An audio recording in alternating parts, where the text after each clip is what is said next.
assistir a aula neste momento, por algum motivo, ela ficará à disposição.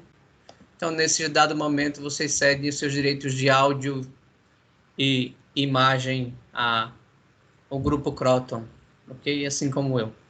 Então, vamos, sem mais delongas, iniciar o nosso conteúdo, meninos e meninas. Último conteúdo, seção 4.3, macroambiente logístico no contexto dos negócios internacionais. Eu gostaria de fazer uma separação desta sessão, do entendimento dessa sessão, da seguinte forma. Vamos lá para a página 218, é onde está o material que a gente precisa para estudar. Então, vejam lá. Ele continua dando o exemplo da vinícola aqui, e a ideia central, nós já falamos sobre internacionalização aqui, tá? E a ideia central aqui é que a gente entenda este conceito. E aí eu gostaria de começar provocando vocês. Qual é o entendimento de vocês nesta frase que está marcada aí? Ou seja, o comércio internacional ele ocorre em um ambiente de competitividade global. Me falem um entendimento de vocês, principalmente quando a gente fala de competitividade global, já que comércio internacional a gente sabe que é compra e venda. Podem começar.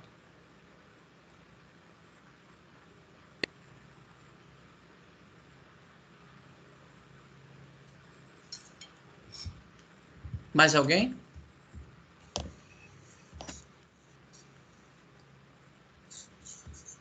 A frase é essa. O comércio internacional ocorre em um ambiente de competitividade global. Qual é o nosso entendimento sobre isso?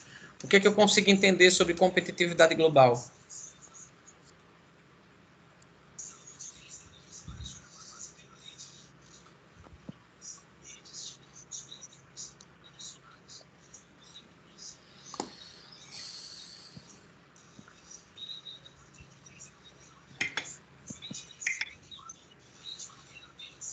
Professor? Sim. Eu acredito que a frase em questão, ela denota a seguinte situação. Um empresário que tem um determinado negócio e dificilmente ele vai ter um conhecimento que abranja todo o mundo. Então, conhecer o seu negócio, o mercado onde você está inserido, seus concorrentes, é essencial, é top para você conseguir desenrolar o seu negócio. Mas nessa perspectiva, concorrer com todo o mundo, com todas as ideias, com pessoas de diferentes culturas, diferentes pensamentos, diferentes perspectivas, às vezes até sobre o mesmo produto, mas com inovações diferentes e tal. Então, ter um produto, ter um negócio com logística mais arrojada, exigir um padrão altíssimo para que seu produto seja internacionalizado. Perfeito.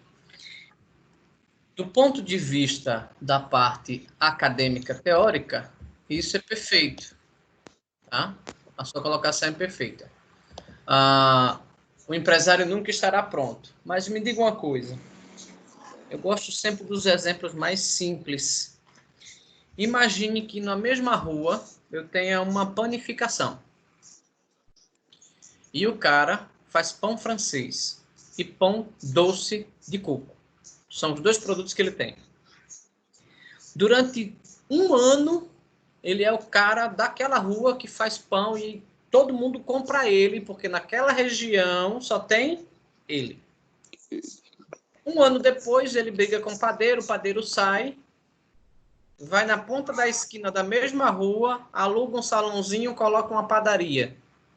O que é que acontece nesse momento entre eles dois, entre as duas empresas?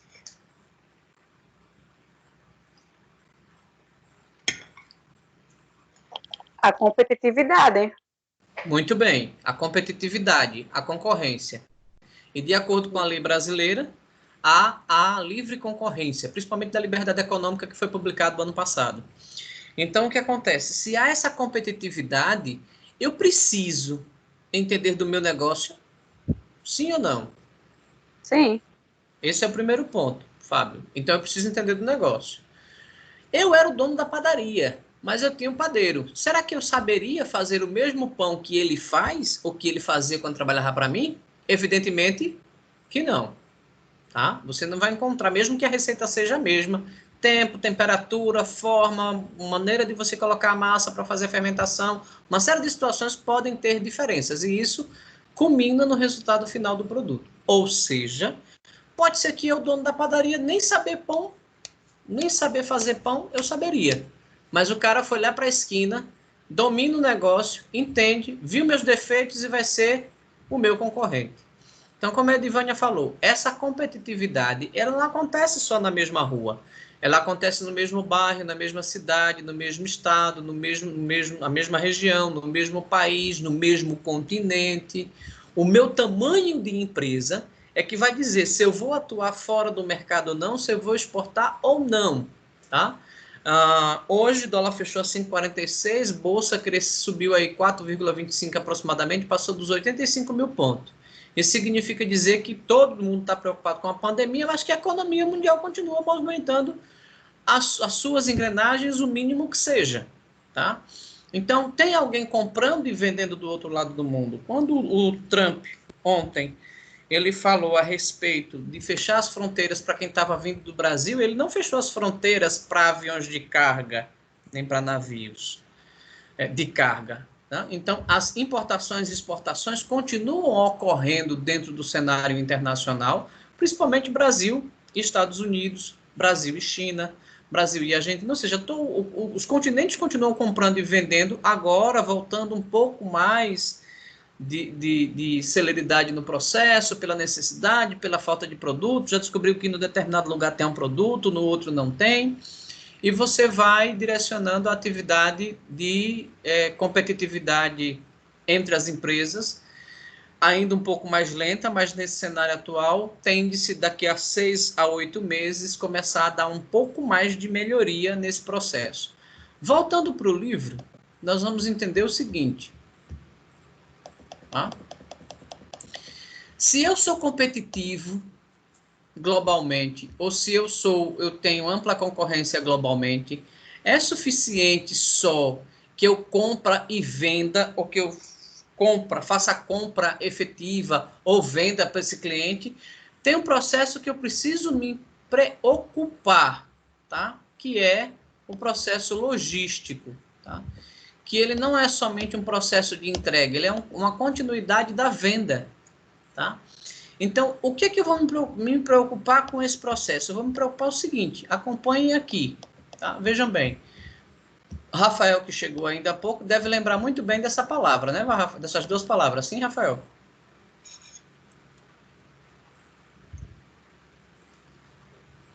Ou Rafael mal chegou e já foi dormir?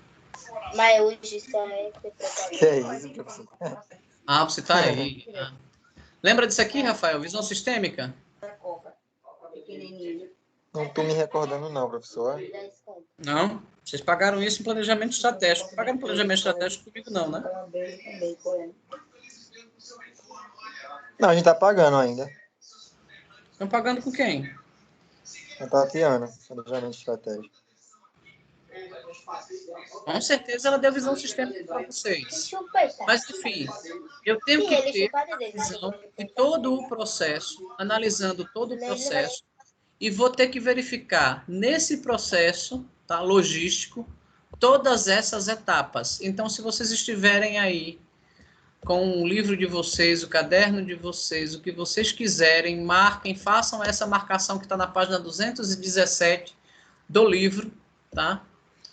Que ele vai falar sobre a visão sistêmica dentro da cadeia logística, tá?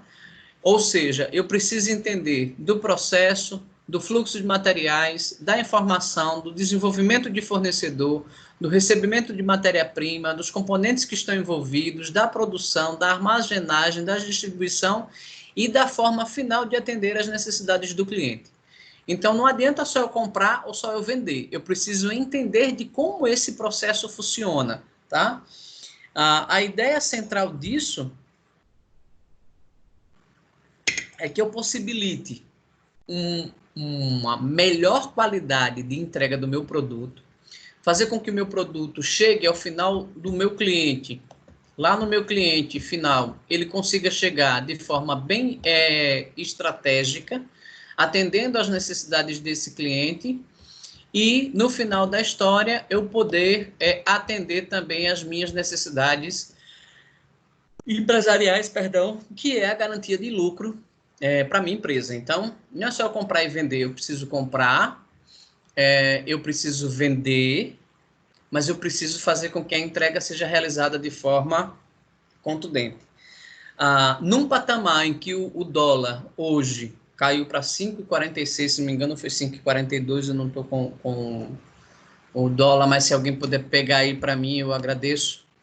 É o menor patamar desde o último dia 30 de abril, significa dizer que as transações comerciais, ou foi 5,42 ou foi 5,45, mas a Bovespa passou dos 85 mil pontos.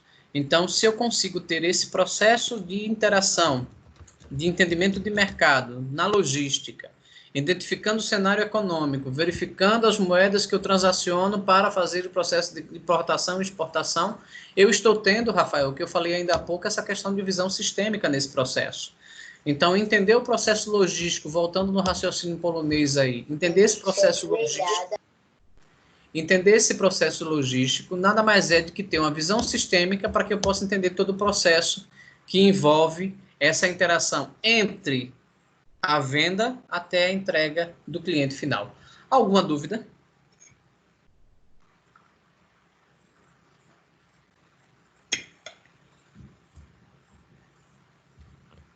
Não, teacher.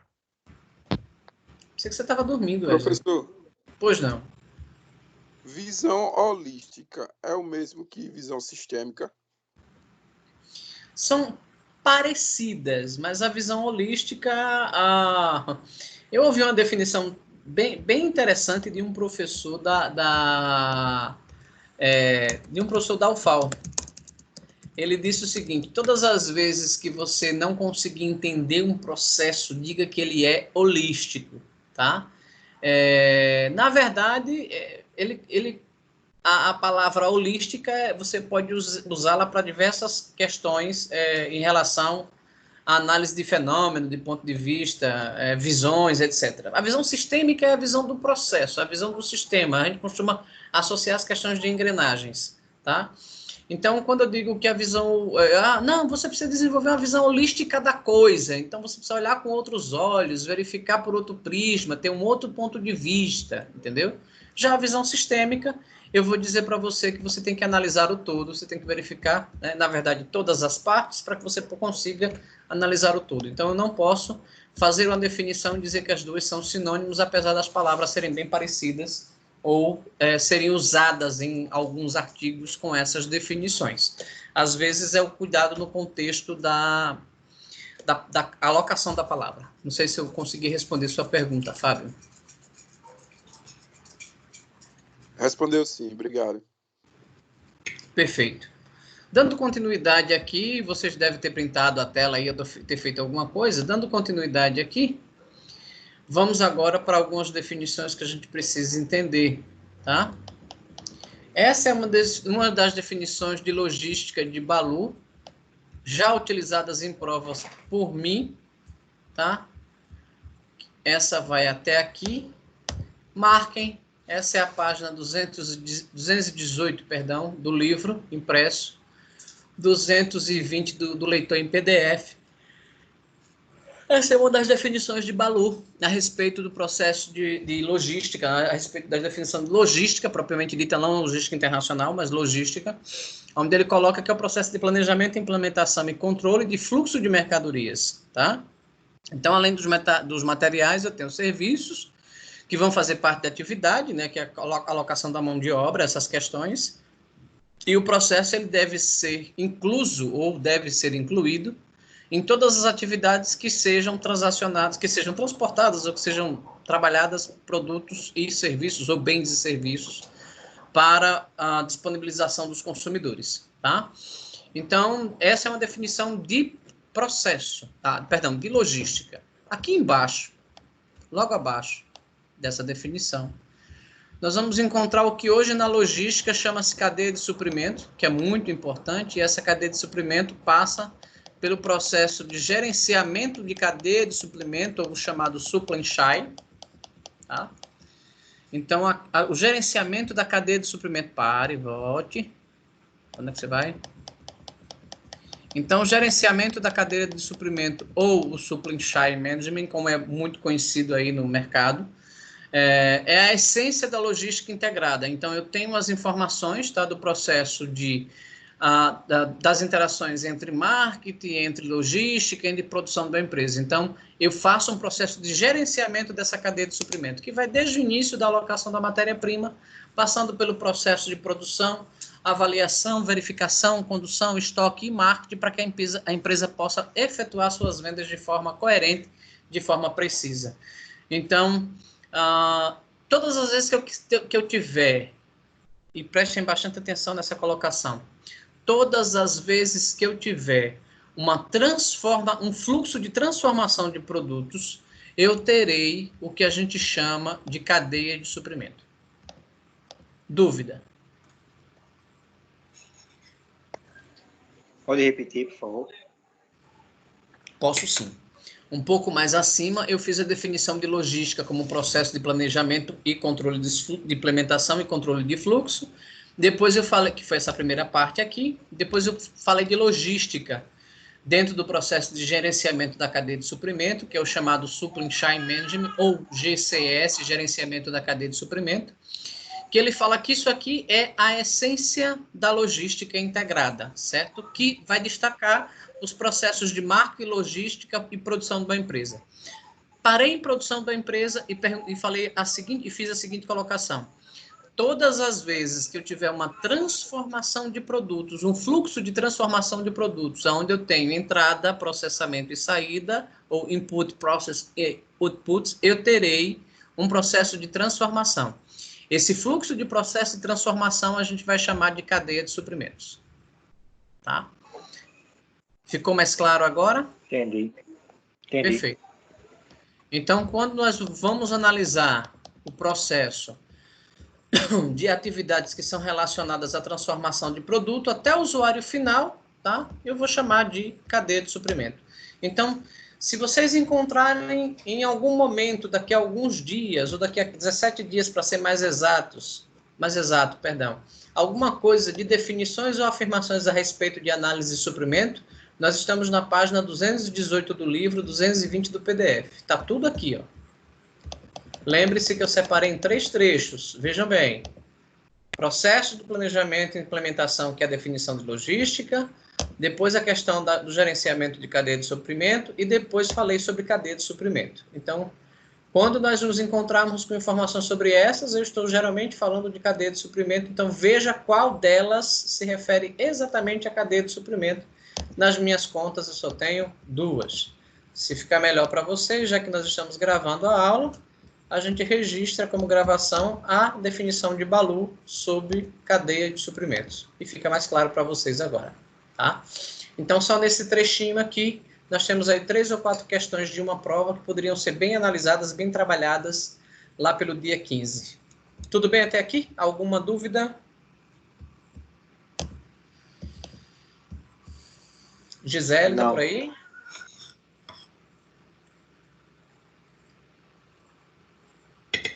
Gisele. Maria José, tudo bem? Oi, professor. Tudo bem? Até aí tranquilo?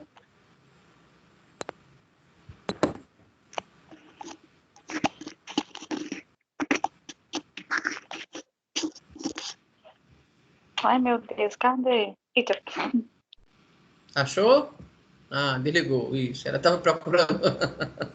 Perfeito. Maria José, tudo bem?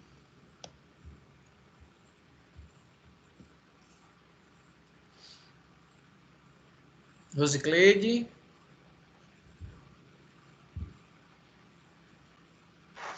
Tudo bem, professor.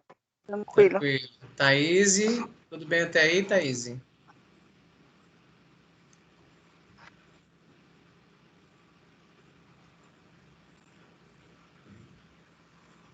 Thaís, eu acho que está dormindo também. Tainá? Tainá estava sem microfone, daqui a pouco ligou a câmera. Ou minha impressão. Tá tudo tranquilo? Tá tranquilo, professor. Perfeito. Vanessa?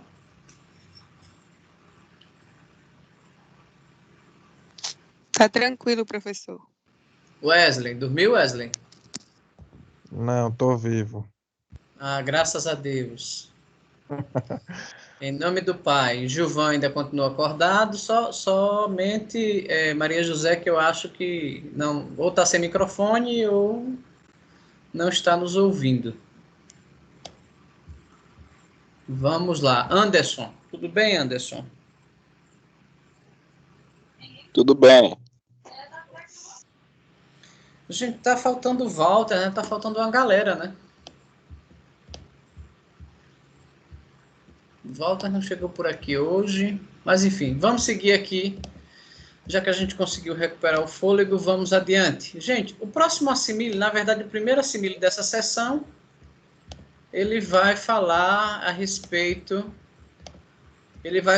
justamente a respeito de cadeia de suprimento. Bom, eu serei suspeito em falar, evidentemente, mas eu acho que está claro para vocês o que vai estar na prova com muita veemência, né?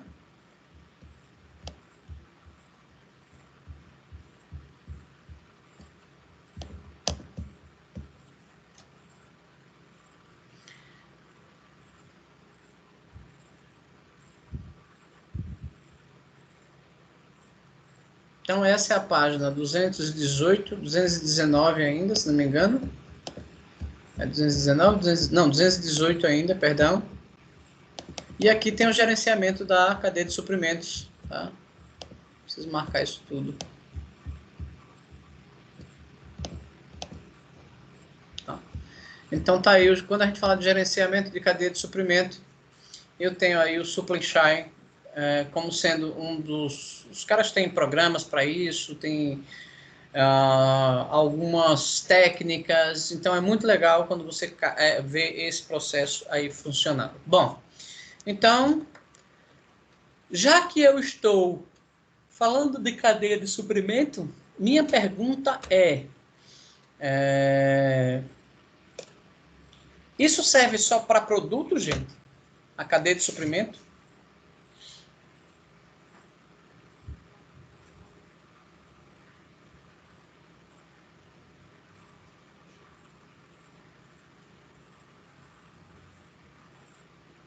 Vocês entenderam ou não? Vou reformular a pergunta. Não, professor. Que até na própria definição que o senhor colocou, vem dizendo tá que dizendo interpretar serviço tanto como Custos produto financeiros. ou serviço. Então, perfeito, Edvânia. Tomem cuidado se aparecerem essas duas palavras na prova, porque alguns alunos, às vezes, acabam confundindo. Então, quando eu falar de gerenciamento, lógico, é a integração de todas as áreas de uma empresa, que ela tem o objetivo de atender o mercado com o melhor produto, um preço satisfatório, ou seja, no final da história, atender o cliente. Ele dá um exemplo aqui de geleia de uva e tal, como sendo produto. A gente poderia imaginar qualquer produto aqui que a gente quisesse entregar em qualquer região do país, de uma forma muito...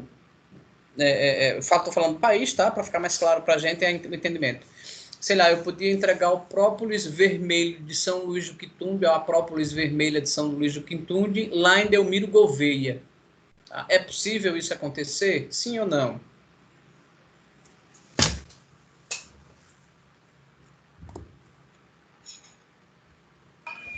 Eu não entendi, repete novamente. Vamos lá, a região de São Luís do Quitunde, aqui em Alagoas, a 45 quilômetros para quem está na parte alta da cidade, aliás, a 70 quilômetros para quem... 45, 50 quilômetros, perdão, para quem está na parte alta da cidade, indo pelo Benedito Bentes, descendo pelo G. Barbosa, enfim, você chega em São Luís do Quitunde. Naquela região você tem própolis vermelha, que é uma das melhores do Nordeste.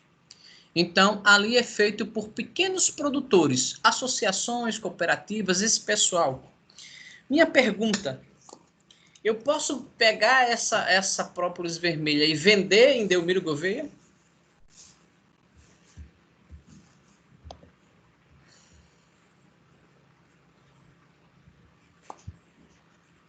Sim. O que é que eu vou ter que analisar? Tem que analisar, no caso, o comércio, ver a quantidade, o que as pessoas gostam, o que não gostam, fazer um estudo, né, da área. Mas aí O tem que clima pode analisar afetar. a logística, né? Exatamente. Não é só identificar o público-alvo que eu quero vender este produto. Eu Professor, tenho que ver Delmiro toda a Gouveia é logística. sertão, né? Oi? Delmiro Delmiro Gouveia é Gouveia? sertão, no caso, né? Delmiro Gouveia é É Alto sertão, Sertão. não é isso? Isso, Alto Sertão. É. Aí também tive a parte do clima, né? Rapaz, Uma série de situações que eu vou ter que analisar. Entre eles, o que a Divina estava fechando o raciocínio, que era logística. Então, nesse processo logístico, eu vou ver se eu tenho condições de armazenagem aqui, transporte e entrega lá. Eu preciso analisar isso. Então, o fator clima entra, o fator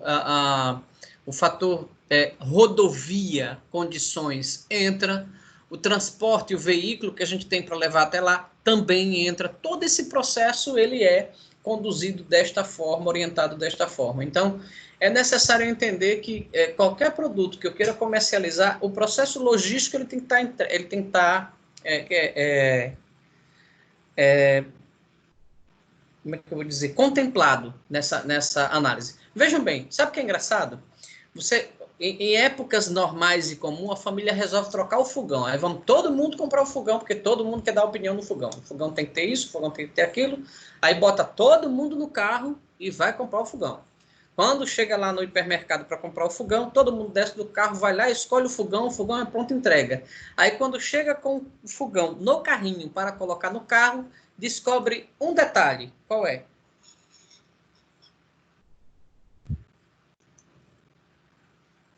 Não vai caber no carro, por conta da quantidade de pessoas que tem. A quantidade de pessoas que tem não cabe no carro, o porta-mala pode ser pequeno. Então, eu não analisei antes, eu no afã de comprar, de fazer a troca do fogão. Vamos lá, todo mundo!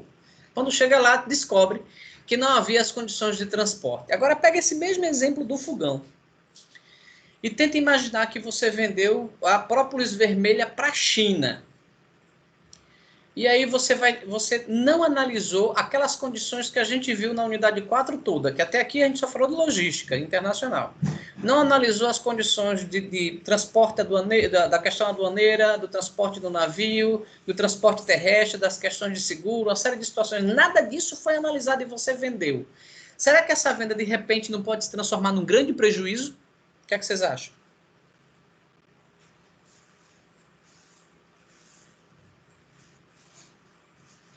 Tem um delay aí na informação, mas a Érica que chegou agora pode responder essa pergunta para a gente, né, Érica?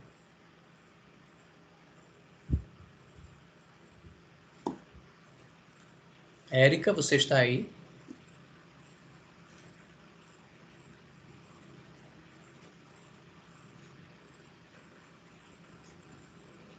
Eu acho que a Érica, ela se conectou, mas ela não está nos ouvindo, ou deve estar sem o microfone. Aproveitando enquanto ela se manifesta aí, hoje aconteceu um fato interessante na aula da manhã. A aula da manhã acontece das 8 às 10, comumente 8 às 10, 8 às 10, 8 às 10. E lá para as 10h20, eu já tinha terminado a aula, e estava terminando os registros aqui funcionais. Lá para as 10h20, uma aluna foi e disse assim, gente, eu não estou ouvindo nada, tá mudo. Aí eu fui lá e respondi, bom dia, a aula terminou às 10. A criatura chegou depois que a aula terminou, né? E ela disse, não estou ouvindo nada, tá mudo. Tal. Então, aí eu não sei se a Érica está nos ouvindo ou se lá para ela tá mudo também, tá? Mas vamos continuar aqui. Esse exemplo do fogão que eu falei da logística não planejada e a própolis entregue sem fazer nenhuma análise logística é justamente o que faltou executar foi justamente esse gerenciamento da cadeia de suprimento. Então, se eu não fizer essa análise, se eu não analisar isso de forma coerente, eu não vou conseguir, em hipótese nenhuma, fazer com que o meu produto ou meu serviço chegue de forma adequada no meu cliente final. Tá? Muito bem. E aqui ele fala do modelo de suprimento, da cadeia de suprimento, tá? E aqui tem um modelo nessa... Perdão, aqui. Agora sim. Tá? Esse é um modelo de gestão, tá, gente? Não significa dizer que esse é um modelo padrão, mas não é que é um modelo definitivo. Você vai adotar isso na sua... Essa é uma imagem aqui, tá? Você vai adotar isso dentro da sua cadeia de suprimento, mas pensando sempre em atender todas essas variáveis. Vejam bem, da nossa esquerda para a direita, ou melhor, aqui em cima eu tenho a cadeia de suprimento, eu tenho o ambiente global, que eu tenho que analisar, e aqui a coordenação intercorporações, ou seja, o intercâmbio funcional, que a gente já falou em aulas anteriores, fornecedores, os terceirizados ou fornecedores terceirizados, a gestão de relacionamento, as estruturas da cadeia de suprimento, tudo isso é uma coordenação de inter-relações, tá? Então, eu tenho a coordenação interfuncional, a confiança, o compromisso, o risco, a dependência, os comportamentos. Eu tenho, aqui todas as áreas da empresa que são envolvidas dentro desse processo logístico, aqui. E aqui eu tenho o fluxo, efetivamente, da cadeia de suprimento, tá? Os produtos, serviços, as informações, os recursos financeiros, as demandas, as previsões. Isso aqui é uma via de mão dupla, tá? Porque aqui eu tenho a satisfação do cliente, a geração de valor, a lucratividade e a vantagem competitiva. Todas essas aqui nós vimos elas em sessões anteriores, principalmente nas unidades 2 e 3, tá? Então, dentro desse modelo de gestão, na cadeia de suprimento, eu vou identificar quais são as variáveis que eu tenho dentro da minha organização, que eu posso potencializá-las, e quais as variáveis que eu tenho que estão necessitando de atenção para correção ou melhoria em seus processos de execução, para atender, lógico, a minha parte logística, a entrega do produto ou do serviço em relação ao que eu estou importando ou exportando. Em relação à figura 4.11, ou seja, modelo de gestão, que é isso que nós estamos conversando agora, alguma dúvida?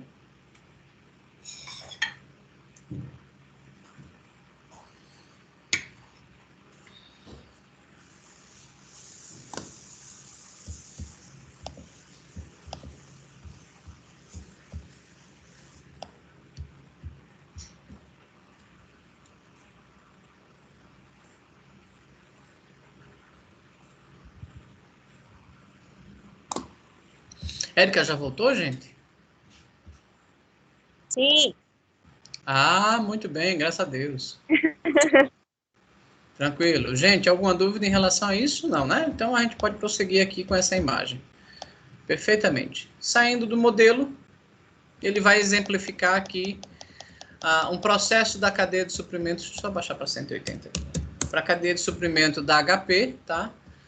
Que aqui é uma imagem, né, ilustrativa, na verdade, e ele tem aqui todas as etapas, 3 tipos de fornecedores, 3 momentos de produção, e aqui eu tenho o escoamento dessa produção, que vai primeiro para um centro de distribuição, depois para outro centro de distribuição, depois para outro centro de distribuição, para por último, chegar nos seus clientes finais. Então, eu tenho do fornecedor, passando pela fabricação e montagem. Aqui são 3 etapas de fabricação. Essa aqui é uma etapa de fabricação. Essa aqui é outra etapa de fabricação. E essa aqui é outra etapa de fabricação. Para, por último, vir para cá, fazer a montagem definitiva do produto. Afinagem, você vai montar, vai fazer os testes finais.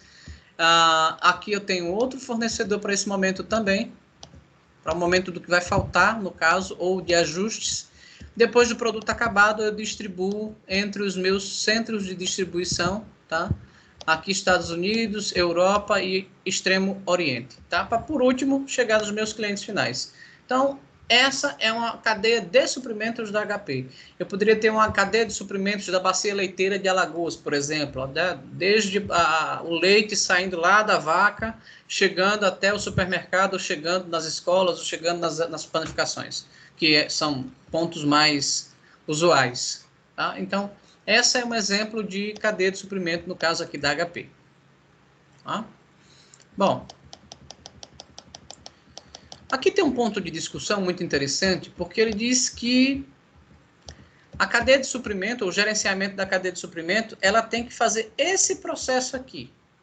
E nós já discutimos em outras aulas nossas sobre a questão de valor, né? Quando a gente fala de agregar valor, eu estou falando sobre as questões de ter um bom produto, um produto de qualidade ou um serviço de qualidade, num preço acessível, convencional, e que o cliente seja atraído por ele, tá? E para isso eu tenho que considerar a redução, quando eu agrego valor, eu automaticamente tenho que considerar também a redução dos meus custos operacionais que estão logo aqui abaixo. Então, não adianta eu ter uma cadeia de suprimento extraordinária, gigantesca, fantástica, se ela tem um custo operacional muito elevado para mim, então, para a empresa. Então, eu não posso trabalhar com esse tipo de situação, porque eu posso até estar agregando valor, mas o produto no final vai ficar tão caro que poderá não dar condições de aquisição por parte do cliente, tá? Então, a questão dos custos operacionais precisam ser vistos nesse momento. Vocês acham que um produto, para agregar valor, ele tem que ser necessariamente caro? Essa é uma pergunta boa, um ponto de discussão.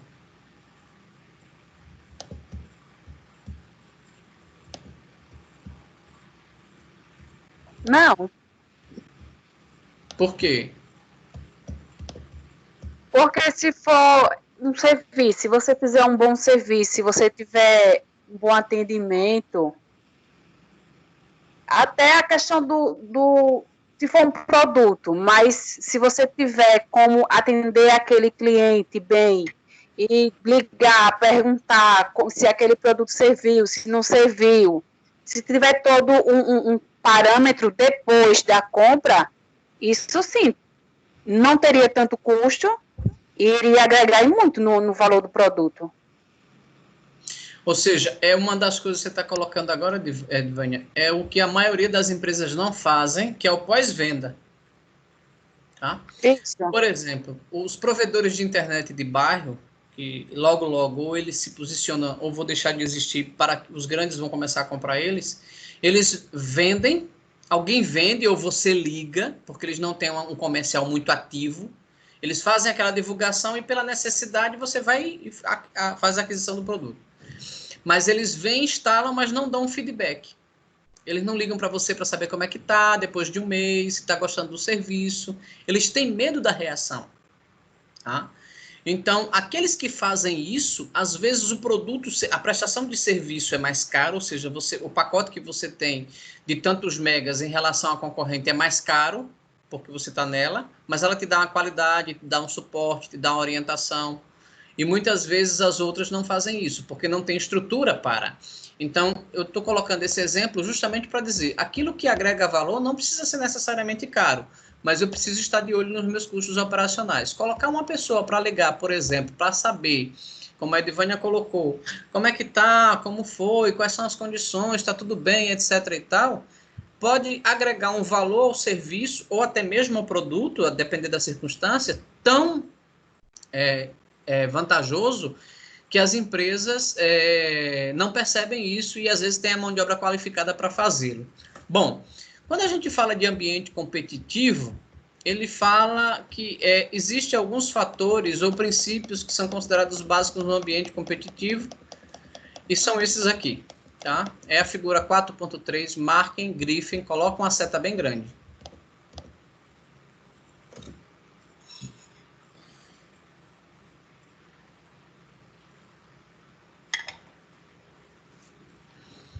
Então, aqui eu tenho os 3 princípios básicos, conforme ele vai falar sobre a gestão da logística global, que são as questões de definições geográficas, tá? Onde eu vou analisar as fronteiras, eu vou verificar quais são as fronteiras geográficas que são importantes, as que não são importantes. Eu vou verificar as organizações que estão ali no entorno, que crescem, as que não crescem, e as que atuam de forma autônoma ou até mesmo independente, né, da situação geográfica que elas estão. Eu tenho a variável ou o princípio funcional, tá, que são os processos que decorrem de fluxos que vão percorrer por toda a empresa, né? Então, esses fluxos são necessários e devem ocorrer de forma natural dentro do processo logístico, tá? E, por último, eu vou ter o outro princípio, que é o princípio setorial, que ele fala cada elo da cadeia atua de forma a otimizar os próprios sistemas logísticos. Então, eu posso ter ali pequenas organizações que trabalham para grandes organizações. Então, hoje, você compra no site, quem te entrega não é o site, quem te entrega é um prestador de serviço dele, que pode ser qualquer um entre os 15 e 20 que ele tem espalhado no país. Isso é uma questão setorial, tá? Dúvidas em relação a isso aí? Isso são os dos princípios de integração?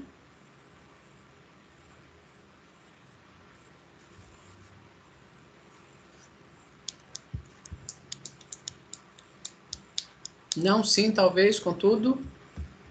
Vamos seguir aqui, porque dentro desses princípios ele coloca... gente, tem só um erro aqui, tá? No livro, para variar. São 3 princípios: geográfico, funcional e setorial. Então, na história de copiar e colar, nosso colega fez um pequeno erro, tá? Eu tenho aqui a logística, o princípio geográfico, está associado à questão global ou local. Eu tenho a logística, a questão do princípio, funcional, que está relacionada à distribuição, aos processos, aos fluxos dentro do setor logístico. E aqui seria setorial, tá? Aqui tem que fazer, se vocês estiverem com o livro impresso aí, ou puderem fazer uma correção, escreva que essa definição aqui é setorial. Aí está escrito funcional 2 vezes. Deve ter sido um erro de digitação por parte do colega que fez o livro.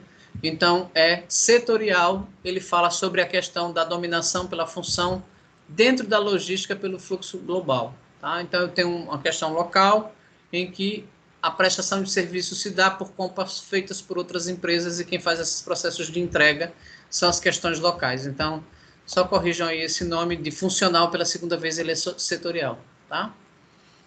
Bom, quando ele fala de inovação de suprimentos globais, ele vai falar sobre a questão da cadeia, da competição de mercados, tá? Que ela não tem mais só em 1 ou 2 lugares, ela está no mundo, né? Ela está no mundo, atuando em todos os segmentos, em todos os tipos de mercado, em todos os tipos de bens, em todos os tipos de serviços. Então, com essa competição dos mercados, hoje, os gestores, ou seja, quem está na linha de frente das organizações, tem esta preocupação, tá? Que é a velocidade das operações, buscando soluções que possam ser inovadoras, ok? O que é que vocês acham que o nosso, por exemplo, prestador de serviço Correio podia fazer de inovação na sua prestação de serviço? Espero que tenham ouvido a pergunta.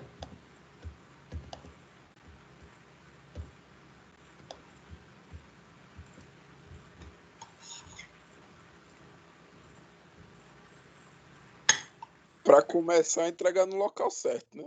Já ajudava bastante. Entregar no local certo já ajudaria, né? Podem falar. Investimento em tecnologia. A tecnologia defasada lá né? Uhum. Será que quando a gente fala de tecnologia, a gente não associa somente a sistemas de informação, né? A TI, a gente associa também a processos, a uma série de situações que a gente tem dentro da prestação de serviço dos próprios Correios. Professor, Poxa. tem uma questão muito importante nos processos que são utilizados no Correio, que é tão simples. É só a questão da impressão do endereço para onde está indo, entendeu? Aconteceu um problema no ano passado. Eu encomendei um quadro e o quadro não chegava, ligando para o correio. Aí fui no correio do tabuleiro e não tava, tive que ir no correio lá do distrito e ele me mostrou que os sites, o pessoal que passa para ele, ou para onde vai o destinatário do pacote, não tem um padrão, entendeu? Então, em certos momentos você escreve o endereço completo e eles cortam um pedaço do seu endereço. Só fica com metade, às vezes metade do nome da rua, às vezes não vai o número, e acarreta de que o pacote tem que voltar para o correio. Isso é um protocolo enorme, tão grande. Tinha tanta encomenda lá no dia que eu fui. Uhum. Veja, uma coisa tão simples num processo de melhoria, de padronização, eles não conseguem fazer isso porque não conseguem fazer a localização do próprio endereço, né? Do próprio, vamos dizer assim, do próprio serviço que eles monopolizam, porque o código de endereçamento postal é de direito deles. Eles é que criaram isso, eles é que efetivaram isso, mas eles não têm um padrão, como você disse, né? Não imprime um rótulo, não colocam um rótulo, não fazem, enfim. O que mais a gente poderia encontrar nos nossos gloriosos Correios? Tô nessa mesma situação, professor. Pediu alguma coisa até hoje não chegou? Mas aí eu tô tendo problemas com os Correios. Literalmente? Com certeza. Ah, que legal. Vê só, a ideia é que se aparecer alguém, e já tem pessoas para isso, já tem empresas para isso, com processos inovadores para colocar dentro desse processo de distribuição e logística, vai fazer o serviço rodar anos-luz do que roda hoje, tá? No entanto, se faz necessário que o governo quebre o monopólio, né? Quebre o monopólio e passe a falar a respeito, e passe a fazer a respeito, perdão, e faça com que a empresa passe a ser realmente competitiva. Essa que é a ideia central. Mais alguma coisa sobre os Correios que a gente pode acrescentar? Nessa perspectiva, seria a privatização da estatal? Exatamente. Nessa perspectiva, a privatização da estatal para evitar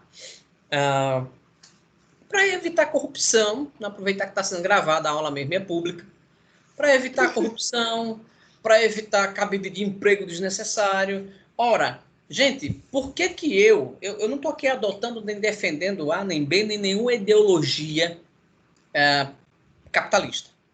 Eu estou dizendo o seguinte, se o cara que é pequenininho, um pequeno empresário, que não tem condições financeiras, muitas vezes, de colocar um processo fantástico para rodar na empresa dele, e ele sozinho, junto com mais dois ou três, dá conta de vender, comprar e vender, comprar e vender, e ajusta e enxuga o seu processo, por que uma empresa estatal não tem que fazer o mesmo? Por que a empresa estatal ela tem que ofertar não sei quantos mil empregos, não sei quantas... E a qualidade e a prestação de serviço, e eu discuto muito, eu estou falando isso que eu estou embasado em teoria de direito, tá? Eu discuto muito isso com os alunos de direito, dentro de direito econômico, quando a gente fala sobre a questão do neoliberalismo, tem todos os segmentos de pensamento têm suas falhas. No entanto, quando eu falo de empresa, eu como financista, vocês como administradores, uma empresa, qual é a finalidade dela?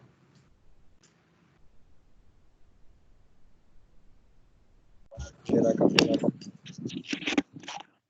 Gera lucro. Se ela não gerar lucro, meu amigo, não adianta, tá? Se ela não gerar lucro, é balela, ela não tem existência, entendeu? Ela não está ali para fazer papelzinho. Quem está para fazer política pública é o governo, a empresa está para gerar lucro. Essa que é a grande verdade. Então, quando eu ouço às vezes a história do Estado isso, o Estado aquilo, o Estado tem que garantir isso, aquilo, eu estou dizendo para vocês o seguinte, eu preciso fazer com que a empresa dê lucro. O Correio não dá lucro há muitos anos. É só injetando dinheiro do governo, tá? A Caixa Econômica, não sei como é que está o lucro da Caixa Econômica, mas sei lá, eu acho que não se paga, entre outras coisas. A questão que eu estou colocando aqui, e quando a gente está falando dessa questão dos gestores, você não consegue pegar nada contra o nosso personagem que saiu do filme Noiva Cadáver e foi ser ministro da Saúde. Nada contra esse personagem. Mas o cara era da iniciativa privada, né? Ele era da iniciativa privada, foi para o setor público, não se adaptou, foram 20 e poucos dias, ele caiu fora, porque não foi só por conta de um protocolo, isso é a gestão do negócio. Então, quando você está ali na iniciativa privada, o negócio tem que estar lucro, os processos são esses, vamos executar dessa forma, o cliente tem que ser atendido. Acabou.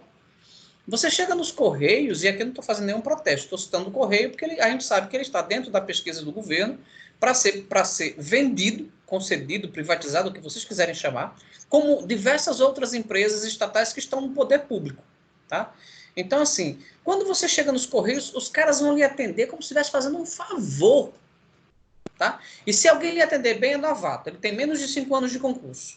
Certo? Então, assim, eu concordo com concurso, eu concordo com uma série de situações, desde que a política lá dentro seja de interação e prestação de serviço. Porque não adianta você colocar um negócio para rodar e ele vai ser somente o cara que vai tirar o dinheiro da organização ao invés de injetar dinheiro na organização. Isso não existe. Isso é balela. Isso é conversa para boi dormir. Então, assim, todas as vezes que vocês, administradores, que serão administradores natos, puros, limpos, lembre-se disso. A empresa tem que dar lucro, os processos têm que ser enxutos, as pessoas devem sim ser valorizadas, e olha que pessoas não é minha área, mas as pessoas devem ser valorizadas para que seja extraída delas o potencial e que ela coloque esse potencial à prova na empresa. A contrapartida dela é o salário. Se não estiver satisfeita, cai fora. Tá? E no final da história, meu amigo, é reinvestimento. Porque quem paga os impostos para as políticas públicas são as empresas. Tá? Então, assim, quando você ouve alguns comentários meio sórdidos ou aleatórios, sem fundamentação teórica, eu fico possesso. Tá? Porque qual é a ideia? Se nós, enquanto gestores, eu sou administrador, vocês são administrador, vocês estão aí na sua primeira formação, aí eu tenho uma novidade, eu vou para a minha terceira, tá? Vou fazer outra graduação, estou sem fazer nada em casa mesmo nessa pandemia, vou fazer outra. Tá? Então, quanto mais a gente estuda, mais a gente entende o seguinte, o foco da empresa é esse. Tá? Ah, não, Senivaldo, mas eu tenho um pensamento. Beleza, se seu pensamento é poder público, vai para o poder público, porque lá você vai se dar bem. Mas na iniciativa privada, não. Aí eu abro aquele parênteses que eu já abri várias vezes na sala de aula, o seguinte, gente, o Estado é um excelente cobrador, mas um péssimo gestor. Eu falo Estado enquanto máquina. Não estou falando de um governante ou outro, estou falando do Estado. Esteja ele na presidência, seja no Estado, unidade federativa, ou seja dentro do município. Tá? Ele tem que intervir na economia, ele tem que gerir, ele tem que fiscalizar o processo, mas, no entanto, ele tem que entender que nessa gestão de negócios, o negócio é para dar lucro. Correio não dá lucro. Tá? Aí a Vale do Rio Doce, que hoje é só Vale, na época que era a Vale do Rio Doce, só dava prejuízo para o governo federal.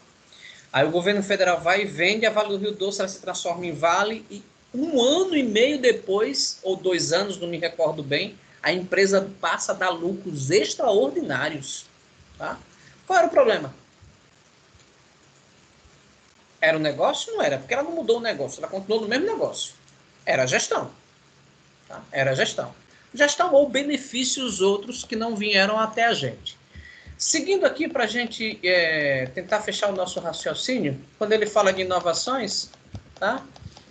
E aí vocês citaram algumas coisas, ele fala aqui, tá? Gente, falar disso aqui, dizer que a inovação, vocês pagaram a gestão da inovação comigo, não foi? Sim. E nós vimos ali que tem diversas ferramentas, diversas formas de inovar, diversas questões que possibilitam que a empresa tenha uma forma de interagir com o seu cliente. Por exemplo, hoje nós estamos interagindo dentro de uma aula em que vocês estão a sala, na verdade, é a tela do meu computador e a tela dos telefones e computadores de vocês.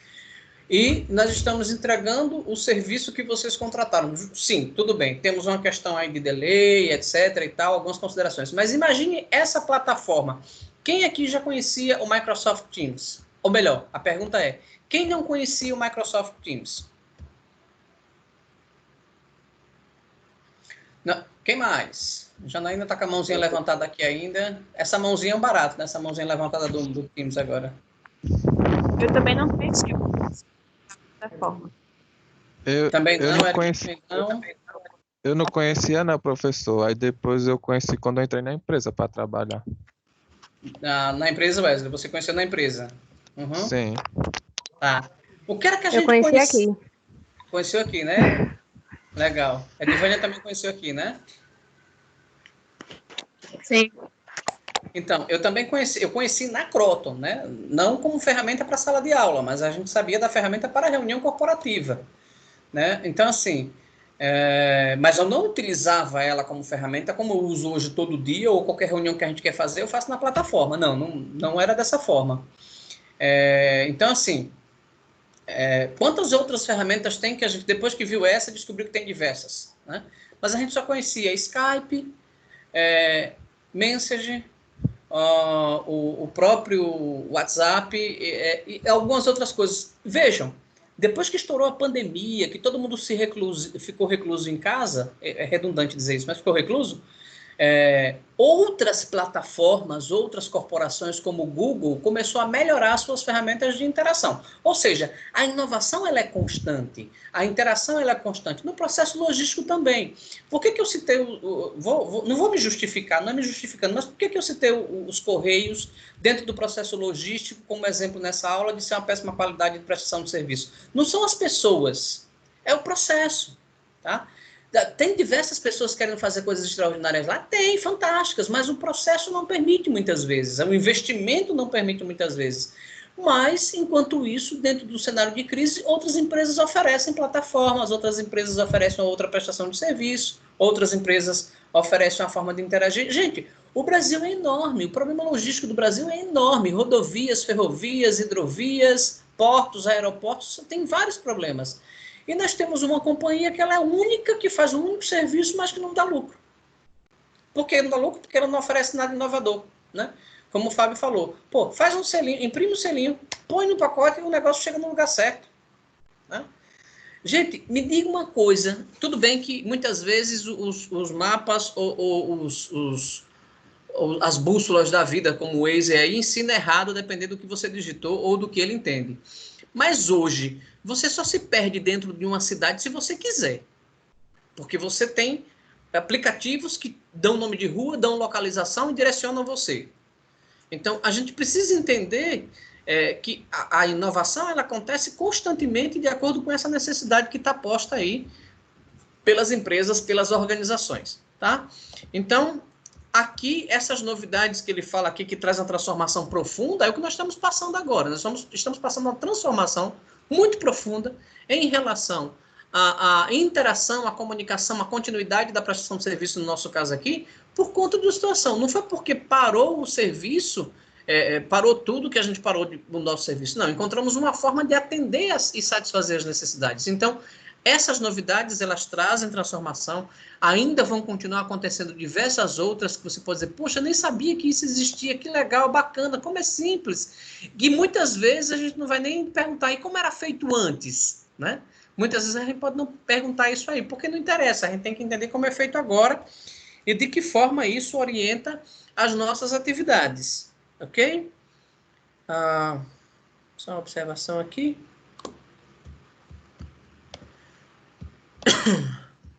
Bom, ficou claro para vocês quando eu fiz esse exemplo do Correios?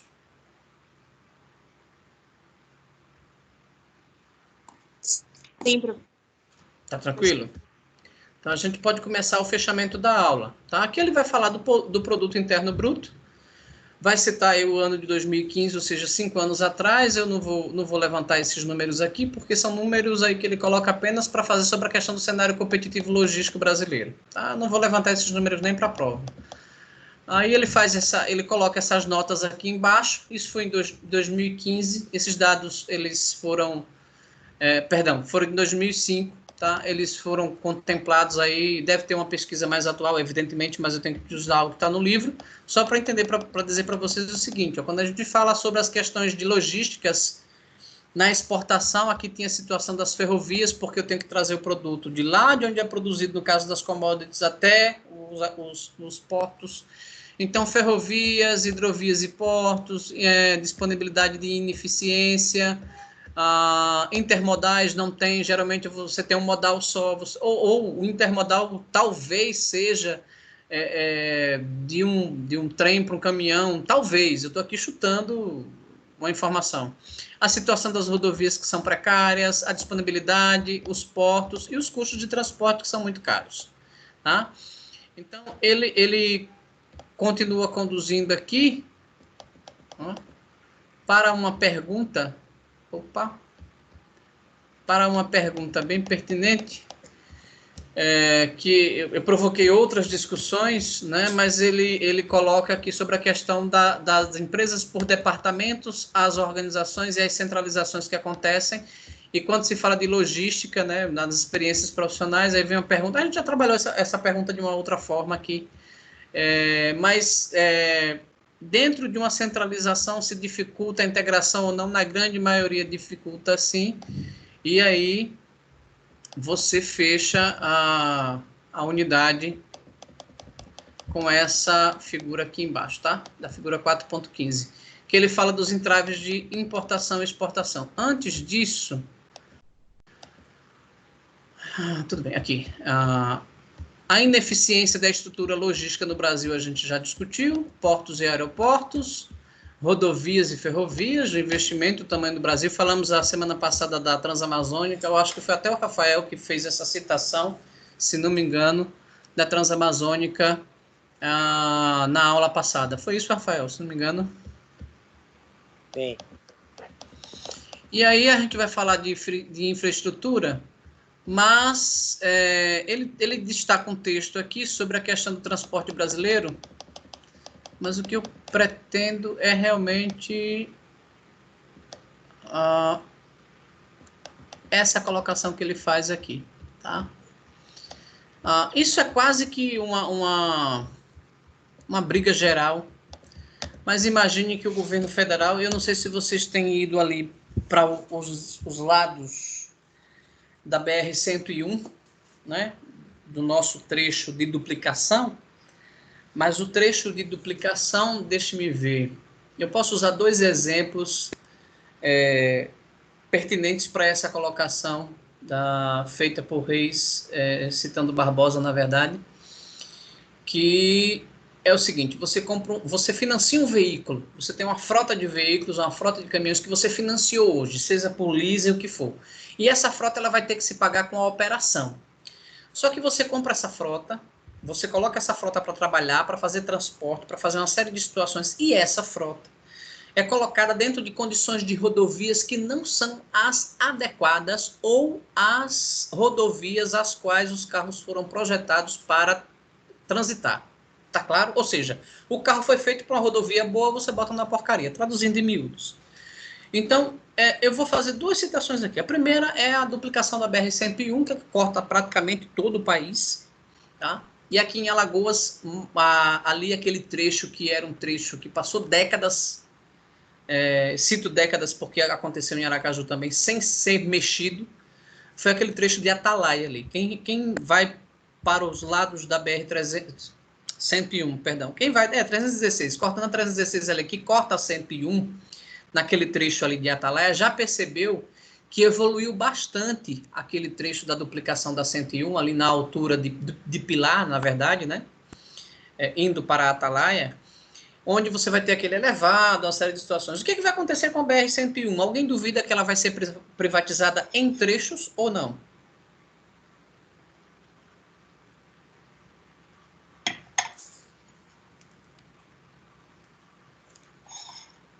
Sinceramente, eu não tenho ideia. Gostei do sinceramente. Quem falou? Walter. Oi, Walter. Provavelmente, Walter. Provavelmente sim. Também diria que sim. O investimento do governo é muito alto, tá? Eu tenho, Pois não? eu tenho até um exemplo a ser citado, né? Eu não conheço muito bem a estrada que o senhor falou de Atalaia, mas aí me vem à memória, eu recordo lá em Porto de Galinhas, que antes a 101 era um descaso cheio de buraco, e era o acesso a Porto de Galinhas. Foi o que fizeram? Fizeram uma nova 101.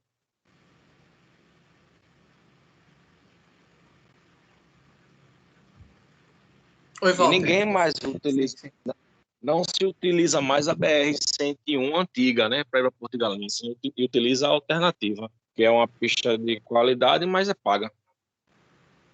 Ou seja, você, para ter alguma coisa com qualidade, que você chegue mais rápido, que você tenha segurança, você paga. Então, os pedágios, né, os pedágios, eles existem para que lógico, é uma empresa que está por trás disso, que está gerindo que tem a concessão, o direito de uso, de explorar comercialmente falando, isso está na lei, na liberdade econômica, está dentro das regras do jogo e dentro das definições, inclusive do artigo 170 da Constituição Federal. Mas as questões de você privatizar não é querer ganhar em cima da população. Tá? Lógico, ele vai ganhar financeiramente porque vai lucrar com o serviço que está sendo prestado, mas em compensação, você está recebendo algo de qualidade. A briga depois disso vai ser a redução de imposto que é destinado para esse tipo de ação, né? Ou o governo vai depois dizer que vai usar para outra coisa. Mas vamos lá, se tem a 101, Walter fez a colocação lá de Pernambuco, tem aqui a nossa rotatória, que ainda não sabemos o nome, se alguém já descobriu o nome dessa rotatória da antiga Polícia Rodoviária Federal, aquele elevado que está acontecendo, aquele viaduto, quem souber o nome me avise, porque ali é uma obra faraônica, né, com diversos acessos para facilitar o fluxo. Imagine que essas que são chamadas obras de mobilidade urbana a nível federal, a nível de Brasil, né? Então, imagine que isso facilita o processo logístico, direcionando e escoando produção, escoando bens, serviços, pessoas dentro da mobilidade. Então, se eu faço isso e eu melhoro as condições da estrada, aquela frota que eu falei lá atrás de veículo que eu comprei, ela vai sofrer menos com desgaste. Combustível, talvez ela economize um pouco mais, porque numa rodovia, uma rodovia bem compactuada, bem feita, bem projetada, talvez o atrito seja menos danoso ao processo de consumo, a depender também do veículo, etc. e tal. Então, o que ele faz de colocação no livro aqui é justamente isso aí, o mau estado das rodovias hoje, né? E a gente tem como exemplo as nossas, elas diminuem aí o número de viagens, porque você vai sofrer mais, então vai ficar mais caro, porque você vai desgastar mais o veículo, você vai ter outros custos como lubrificante, como pneus, como lavagem, peças, reposições, tudo isso vai ter um impacto grande dentro da questão de transporte logístico.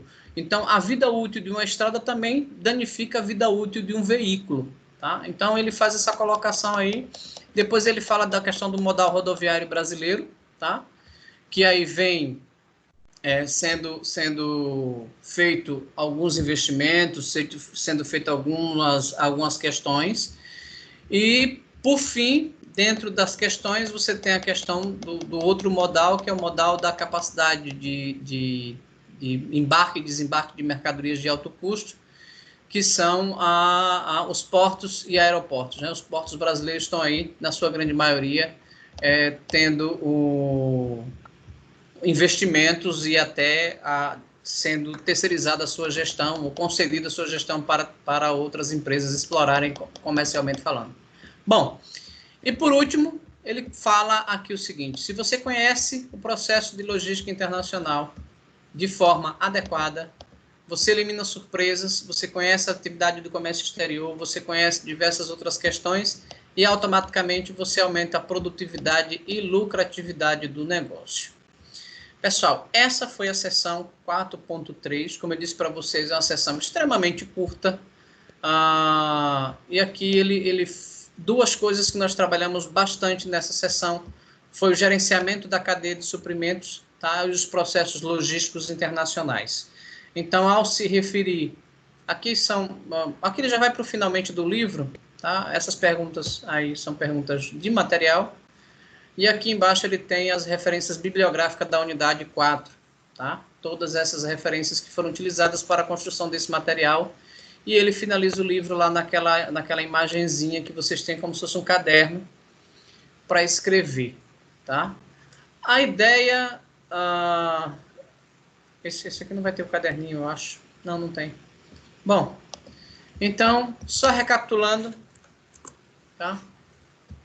Apesar de termos o direito de colocar as 4 unidades na prova, vocês são meus alunos já há algum tempo, e eu não coloco as 4 unidades. A nossa prova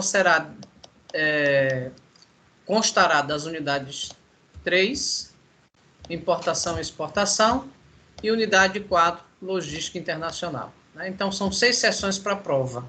Nossa prova acontecerá no próximo dia 15, como já informamos a priori pela plataforma Microsoft Forms, vocês receberão o link. estará no AVA, esse link, vocês deverão acessar o AVA para fazer essa prova, e nós teremos o resultado publicado na mesma noite que vocês executarem. Terminou a prova, chegou para a minha planilha, eu publico no mesmo instante a nota, tá? Sobre a seção 4.3, macroambiente logístico no contexto dos negócios internacionais, ficou alguma dúvida de vocês? Negativo. Como eu falei para aqueles que entraram logo mais cedo na sala, é uma sessão muito rápida, porque ela tem 3 eixos, 5 palavras-chave e dá para a gente fazer uma aula muito tranquila, tá? Eu não vou ficar enchendo linguiça e também não quero usar esse momento para começar a revisão, porque na aula que vem a gente vai ter de 7 às 9 da noite para fazer uma revisão enorme de todo o conteúdo e brifar vocês para a prova. Para aqueles que mandaram o trabalho que eu ainda não corrigi, está lá na caixa de e-mail, muito obrigado, não vai ter prazo esticado, mas na próxima aula eu gostaria de combinar com vocês de iniciarmos um debate do que a gente viu de negócios internacionais, da disciplina, para que aqueles que participam, eu não vou pontuar por pergunta, né, mas esteve presente, respondeu aqui alguma coisa, vai ter uma pontuação lá. Mas eu gostaria de fazer essa discussão para que ficasse gravado que nós tivemos um debate dentro de negócios internacionais. Ao terminar o debate, que vai durar aí meia hora, mais ou menos, a gente começa a revisão, uma revisão deve durar 1h30. Então, a gente começa a revisão e eu explico para vocês, reviso para vocês as sessões que vão cair na prova e a gente encerra efetivamente a nossa disciplina em participação em sala de aula, mesmo que ao vivo, de forma virtual, mas em sala de aula, e eu ficarei de suporte para vocês, para as disciplinas interativas no caso das provas, e depois a nossa prova de segunda chamada ou a avaliação final para aqueles que ainda insistirem nessa modalidade em perderem a disciplina, pelo amor de Deus. Alguma dúvida, alguma pergunta? Não. Acabou o chá. Não, Tudo tranquilo? tudo tranquilo. Então, eu acho que hoje a gente teve o maior número de participantes, foram 15. Véspera de prova. Não, a semana que vem que é véspera de prova que vai ter mais gente ainda, né? É verdade. Né? Então, assim, vai ter mais gente ainda. Pessoal, Rafael, não dormiu hoje, ó, tá acordada. Ó o Walter. Walter, só para registro, daquela outra vez que você foi bater bola e resolveu assistir a aula voltando dentro do carro, ficou meio estranho, mas você chegou em casa tão rápido, né? Tava jogando bola com o celular na mão, era? Pessoal, na boa, tenho saudade de vocês, viu? Lamentavelmente, a gente não vai se despedir em sala fisicamente, né? A gente vai se despedir na próxima aula aqui, né? Porque ainda vamos estar no decreto, acredito eu. Mas se o decreto for derrubado, a gente vai para a sala de aula com as condições de higiene que forem determinadas. Mas eu quero agradecer a vocês aí pela participação, por esses meses, por essas conturbações que tivemos. Tanto vocês quanto a turma da manhã foram turmas muito compreensivas com relação, mesmo com as reclamações que existem, são normais, mas foram muito compreensivos em relação a essa mudança de estrutura para a gente passar o conteúdo para vocês. Eu espero que eu tenha colaborado aí de alguma forma. Na semana que vem, em definitivo, a gente faz o nosso debate, nosso encerramento de disciplina e a gente se despede e fica aguardando somente o resultado da prova. Tudo bem? Então, por hoje é só. Vão em paz, que o Senhor vos acompanhe. Até a semana que vem. Tchau, tchau. Tchau, Tchau, boa pessoal. noite. Tchau. Mas...